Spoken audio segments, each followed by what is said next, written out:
சூரியனுடைய சக்தி வேணும்னா 1 ஹவர் வெயிலில் நிற்க சொன்னோம். சந்திரனுடைய சக்தி வேணும் அப்படின்னா இரவில் ஒரு 1 ஹவர் 1/2 ஹவர் நில ஒளியில் நிற்க சொன்னோம். இது ரெண்டும் எதுக்காக நிற்கணும், எதுக்காக நமக்கு இந்த சக்தி வேணும் அப்படின்னு ஒன்று இருக்குது இல்லைங்களா?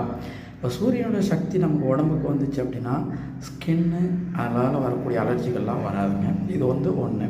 ரெண்டாவது, முன்னோர்களால் செய்யப்பட்ட சாபம், முன்னோர்களால் நமக்கு ஆசீர்வாதம் இல்லை அப்படின்னா பித்ருக்கள் சாபம் நீங்கி பித்ருடைய ஆசீர்வாதம் நமக்கு கிடைக்கும். 2, அரசாங்கத்தால் நமக்கு ஏதாவது ஒரு வேலை நடக்கணும், அரசாங்கத்தினால நமக்கு ஒரு விஷயம் நடக்கணும் அப்படின்னா கண்டிப்பாக அரசாங்கத்தினால அது ஒரு நல்ல ரிசல்ட் கிடைக்கும். சரிங்களா?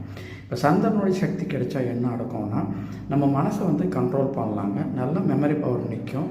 நல்லா படிப்பு வரல அப்படின்னா நல்ல படிப்பு வரும் மனுஷனுக்கு. சந்திரன் அப்படின்றது மனோகாரகன், நம்ம மனசை ஆட்டுவிக்கக்கூடிய கிரகம். அதனால் சந்திரனுடைய எனர்ஜி நமக்கு வந்துச்சு அப்படின்னா தெளிவான மனநிலையும் நல்ல புத்தியும் நல்ல மெமரி பவரும் கிடைக்குங்க. அதனால் இது ரெண்டும் ரொம்ப முக்கியமான சக்திங்க.